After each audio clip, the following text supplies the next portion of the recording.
Hello，大家好。咁今次咧就會為大家咧就示範呢一款咧就係 Canelli 啦。咁你可以跟住而家呢個嘅食譜啦，同埋個做法，咁我亦都會逐步去教大家去整。但係整之前咧，記住啦就係啦，呢個 Canelli 嘅餡料嚟講咧，我哋做好咗之後咧，需要擺入雪櫃裏邊啦，就等佢自然發酵2日嘅時間，起碼48小時，咁啊先可以咧就擺入焗爐裏邊焗，咁亦都可以咧就焗得比較靚，個顏色咧比較平均。咁啊就點解要自然發酵啦？其實最主要原因就係話，當我哋焗個 Canelli 嘅時候咧，你會見到裏邊咧有好多嗰個嘅空氣個蜂巢，嗰種嘅蜂巢其實咧就係麵粉嘅發酵而係造成嘅。咁所以啦，我哋咧必須要咧就係做好咗個 base 咗之後咧，就擺入雪櫃裏邊，咁就係等佢自然係發酵，咁先可以焗到咁靚同埋咁挺，咁呢一個嘅效果。咁當然啦，咁一陣咧，我哋都會焗嘅時候咧，都會示範埋個爐溫點樣去焗法。咁所以睇住呢條短片咧，就可以學識㗎啦。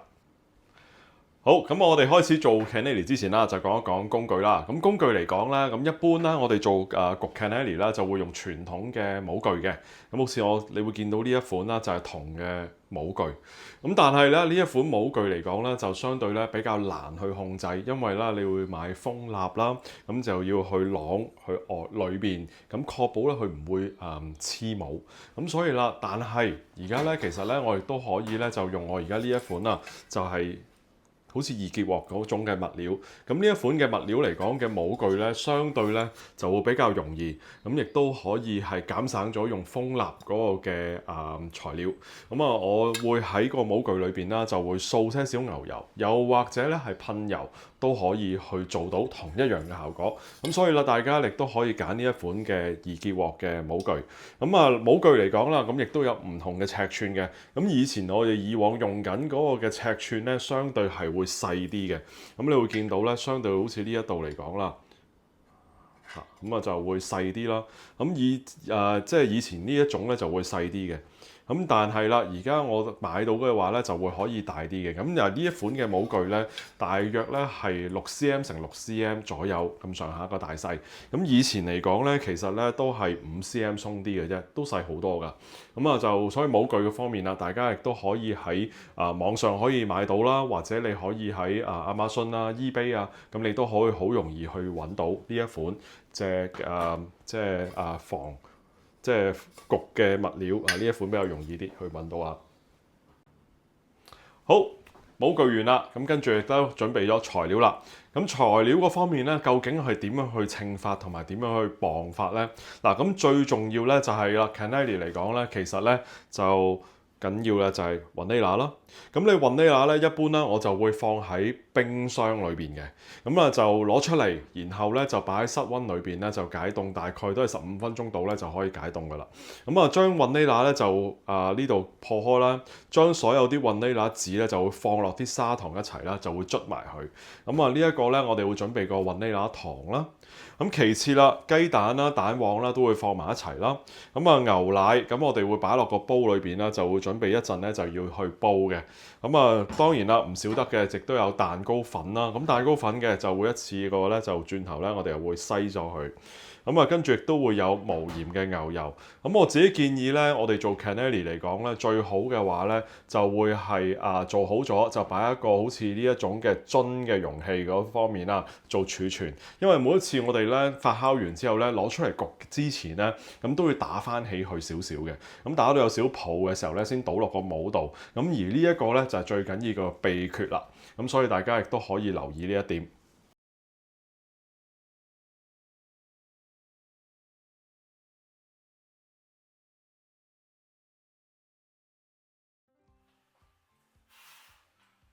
首先，我會將雲呢拿枝擺喺台面嗰度，就將佢破開中間，然後慢慢就會將雲呢拿紙攞出嚟，擺落砂糖裏邊。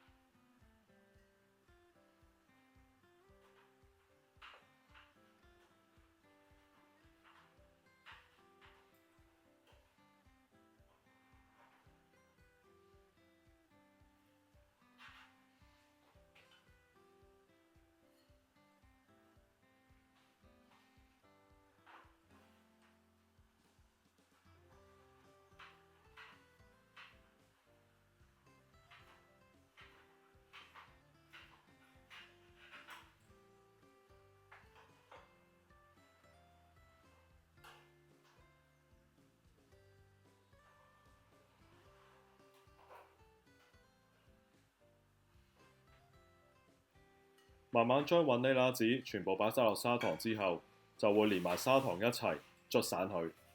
呢個方法其實最好就可以令到雲呢拿紙捽散落砂糖裏邊之餘，亦都可以平均分佈得更加靚、更加勻循。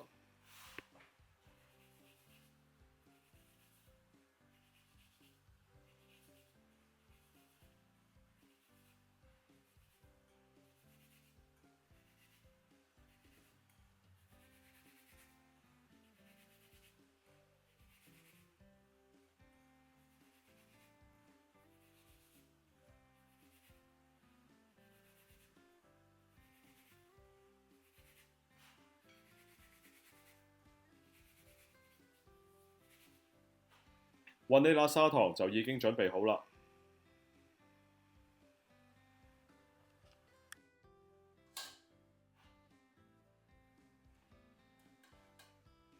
跟住就會將預先磅好咗嘅蛋糕粉過篩，直接放落個廚師機裏面。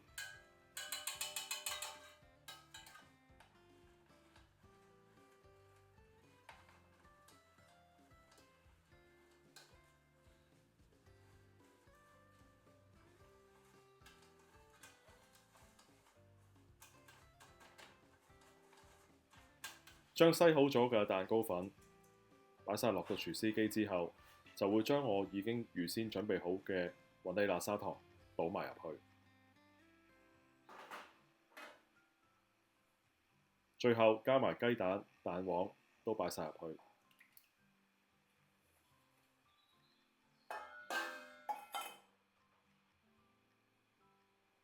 廚師機今次我會用嘅配件係一個掌。開咗廚師機就會將佢首先由慢速慢慢撈勻，然後就會將佢變成中速，直至搞到完全勻循為止。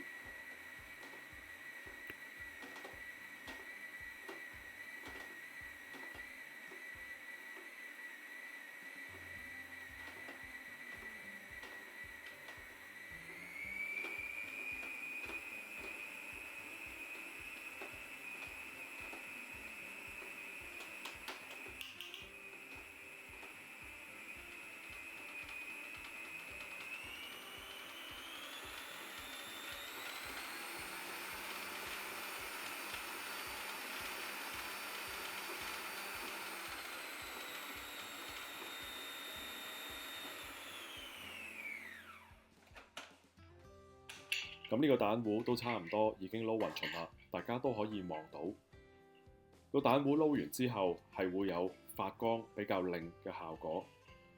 撈完蛋糊，咁我哋就準備將牛奶、雲呢拿紙同埋牛油一齊煲。咁而我哋煲嘅時候，最緊要就要講嗰個溫度，大概我哋會煲到70度左右。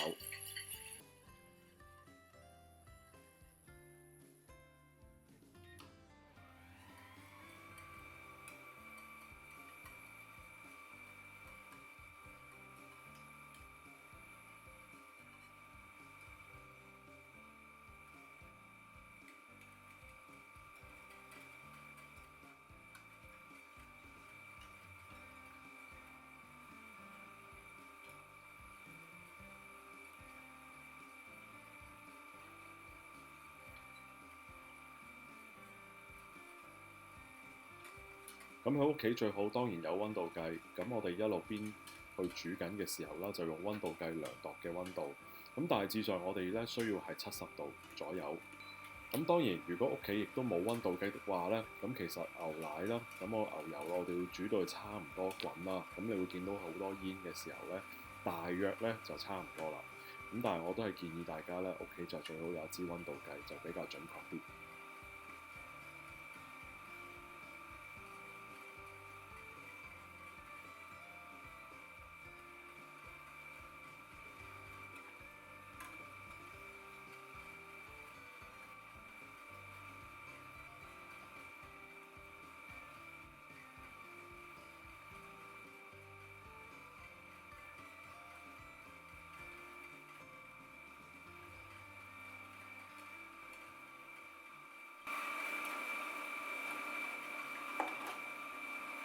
溫度就差唔多啦，已經煮到去70度。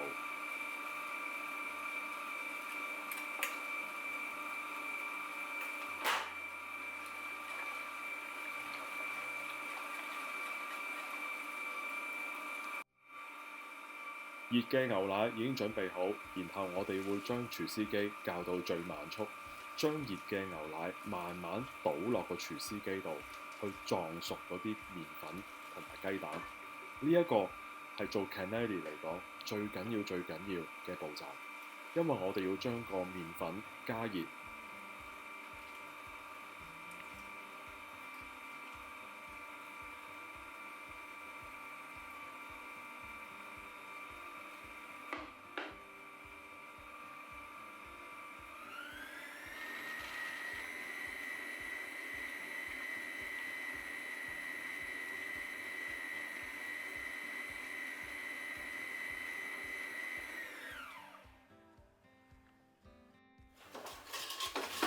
牛奶大致上我哋已經倒晒入去啦，跟住呢，就會用個法慢慢將煲邊同埋煲底嘅位置都攪勻晒，確保喺煲邊煲底唔會有麵粉嘅殘渣喺底部。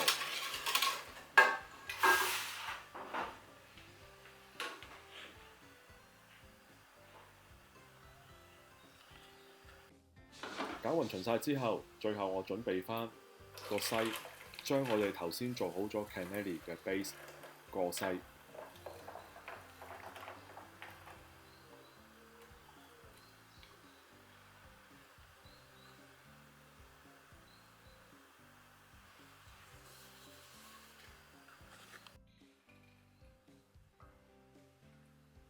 之後亦都將剩餘嘅雲呢拿條、牛奶一齊加埋落去，攪勻勻佢。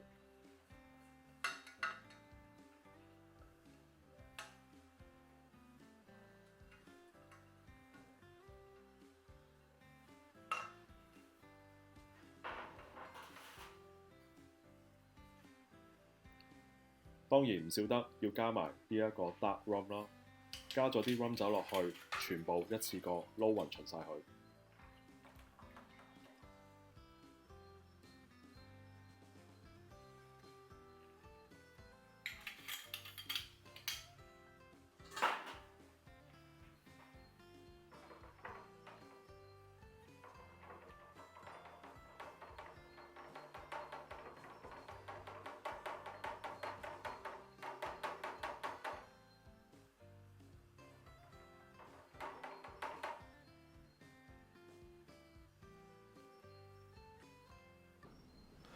嗱，先講 rum 酒啦，rum 酒頭先你都見到我啦講啦，咁你可以咧選擇咧就係好似我而家呢一種嘅 dark rum 啦，咁啊 dark rum 咧嗰個嘅味咧就會比較濃啲，但係如果你話揀咗白 rum 咧，我就唔建議嘅，咁最好咧就揀普通嘅 rum 酒或者咧就係 dark rum 兩隻嘅啫，咁啊就牌子上咧就冇乜話太過特定嘅，平貴都冇乜問題，咁所以咧 rum 酒呢樣嘢咧就好緊要嘅。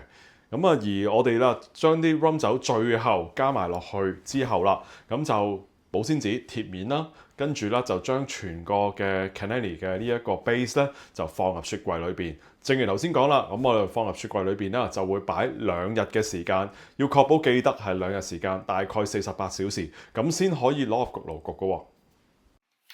咁我就會將 cannelli 嘅餡用保鮮紙貼面，然後擺入雪櫃。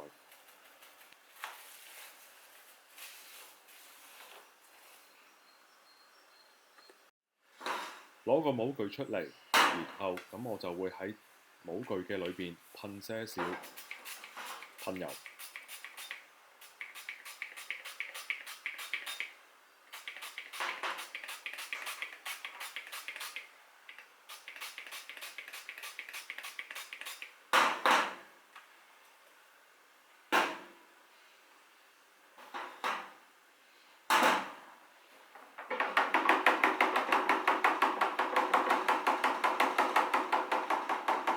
將已經攪勻勻晒，同埋已經喺雪櫃48小時嘅 cannelli 漿攞出嚟，倒落個模具裏邊。倒嘅時候要每一次倒都要攪勻勻佢，因為確保佢有空氣喺個蛋漿裏邊。咁嗰啲嘅細嘅泡泡呢，亦都係我哋做 cannelli 你見到蜂巢嘅其中一個效果。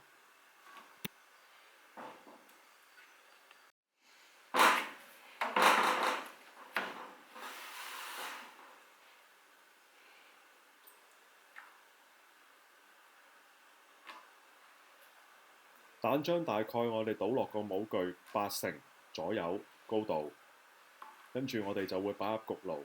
焗爐記得需要預熱。爐溫嚟講，我會預熱200度嘅溫度，大概10分鐘之後就可以將 cannelli 擺入去焗。而焗嘅 cannelli 大概需要50分鐘時間。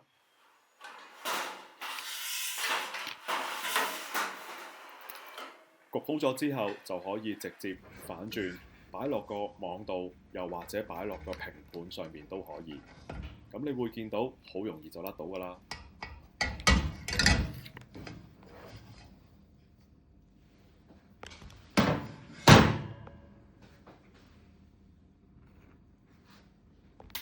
甩好咗個 cannelli，千祈唔好即刻食住啊，因為大概都要擺返喺室溫裏邊1個鐘頭至2個鐘頭左右時間，等佢慢慢攤凍，咁你就會發覺好脆㗎啦。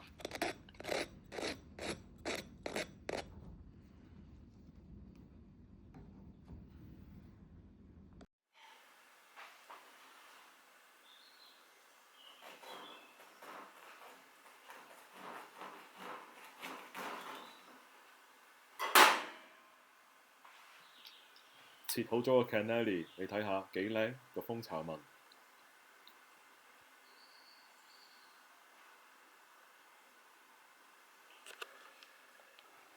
哇！已經整好啦，你睇下，太好味啦，冇得彈啊！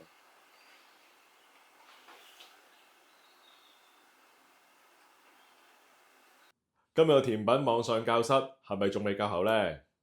若果未夠嘅話，不妨可以加我嘅 WhatsApp 群組，一有新嘅課程就可以喺 WhatsApp 群組通知大家。若果報過班嘅同學，亦都可以留意我嘅 Instagram， 遇到問題亦都可以喺 Instagram 裏邊發問。到時見啦，拜拜。